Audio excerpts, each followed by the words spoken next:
உங்க வீட்ல இருக்கிற டிவி மூலமா கேமராவை அக்சஸ் பண்ணி உங்களை பார்க்க முடியும்னு சொன்னா நீங்க நம்புவீங்களா?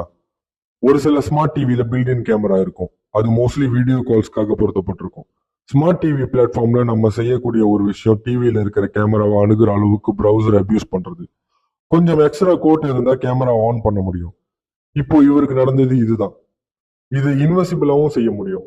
அதாவது நீங்க பார்த்துட்டு இருக்கிற வெப் பேஜ் பின்னாடி கேமரா ஓடிட்டு இருக்கும். சிம்பிளா சொல்லணும்னா, உங்க பெட்ரூம்ல டிவி பார்த்துட்டு இருக்கிறப்போ யாரோ ஒரு ஆள் உலகத்துல ஏதோ ஒரு காஃபி ஷாப்ல இருந்துட்டு உங்களை பார்க்க முடியும். ஜஸ்ட் நெட்வொர்க் கனெக்ஷன் இருந்தா போதும் உங்க டிவியில இருக்கிற கேமரா ஆன் பண்ணவும் முடியும்.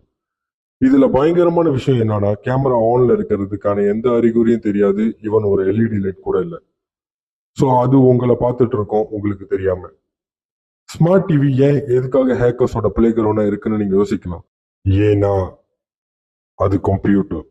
வெறும் ஒரு டியூப் இல்ல எலக்ட்ரானிக்ஸ். இப்போ பிரவுசர் அதோட டிவைசஸ் எல்லாம் லினக்ஸ் மூலமா ரன் ஆகுது. இப்போ உண்மையான பிரச்சனை எப்போ ஆரம்பிக்கும்னா, எப்போ நீங்க ஆன்லைன் பேங்கிங் பர்ச்சேசிங் பண்றீங்களோ அப்போ பேங்க் அட்ரஸ் எடுத்து அதை வேற ஐபி அட்ரஸ்ல டிரான்ஸ்லேட் செய்ய முடியும்.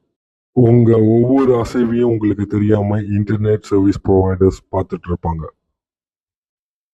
Even you don't think you are being tracked online, you are. உங்களுக்கு தெரியாம. ஸ்மார்ட் டிவி ஏன் எதுக்காக ஹேக்கர்ஸோட பிளே கிரவுண்டா இருக்குன்னு நீங்க யோசிக்கலாம்.